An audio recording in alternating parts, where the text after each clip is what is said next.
right, Jim, this next question was sent to CornyDriveThru at gmail.com from Jimmy in Birmingham, England. Slippin' Jimmy? I don't know about Slippin' Jimmy, but Jimmy sent this question in.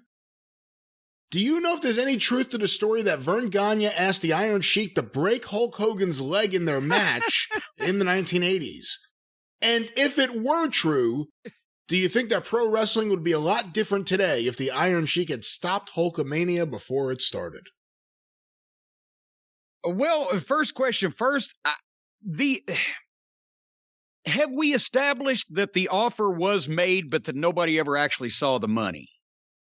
Oh, I didn't think that was a dispute. Yeah. Yeah. So the offer, yes, that proposition was made. Nobody ever saw the money. Considering it was Verne, I'm not sure whether he actually would have gone through with it. And I guess if somebody had found out, because Sheik might have spilled his guts, then Verne would have needed the $100,000 for an attorney. But yeah, I mean, Verne got in the business when either things were still being handled in somewhat that fashion, or the people who used to handle things in that type of fashion in the 30s and 40s were still involved in the business. So that's what his frame of reference was and how he grew up. And he figured, this guy's going to fuck with my business, and this guy's going to, Vince McMahon is going to expand and spread into all of our territories. It's going to upset the apple cart in the wrestling business. So what had always been the remedy in that case? You find a shooter and either pull a double cross or hurt the fucking guy. It was just a little more, I won't say unheard of, but not done as much, and or didn't go as far as it would have if it'd been 1954 instead of 1984, because Sheik probably figured, oh, fuck, if I do that, Vince never pay me again, and I want to work there, because he'd worked there before. Yeah, he made the best move. He went right to Vince Sr. and Jr. and told them, and he was taken care of for a few years until they had to fire him. Yeah, and he was there from what, 84 to... He was there from 84 91. No, he was there from 84 to 87. Then he was fired. They brought him back. That's right. Briefly, he was fired again in 88. Then he went to WCW or NWA in 1989. Yeah. And he made some appearances, and then you would have thought he was fired, but no. He was actually at home waiting for his renewal. Then he got fired. That's right, because when Vince was done with him and didn't want to put up with it anymore, George Scott, because he was big for George Scott in the 70s in the Carolinas, George Scott was not aware of apparently that there had been a thing invented called cocaine, and brought Sheik in to WCW, and they signed him to a 1-year contract for $100,000 a year that would automatically renew for another year unless he was given notice at the end of the term. I think it may have been more than 100,000. 90 days beforehand. No, it was $100,000. I remember it was $100,000.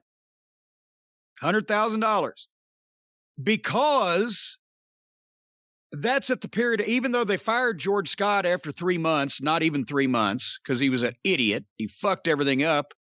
And they were still trying to use Sheik, but by that point, Sheik was so bad in the ring, he couldn't hang with the NWA guys. So they sent him home, but they had to keep paying him.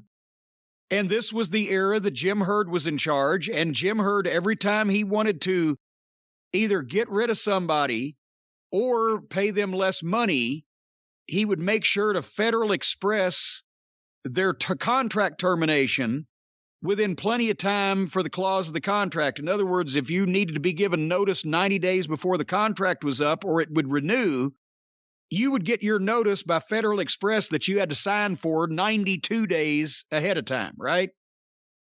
I got mine. Bobby Eaton got his, Stan Lane got his, all the top talent he was always trying to fuck with.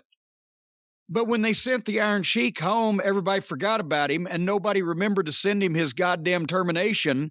So the contract rolled over for a second year. And at that point, that was when Flair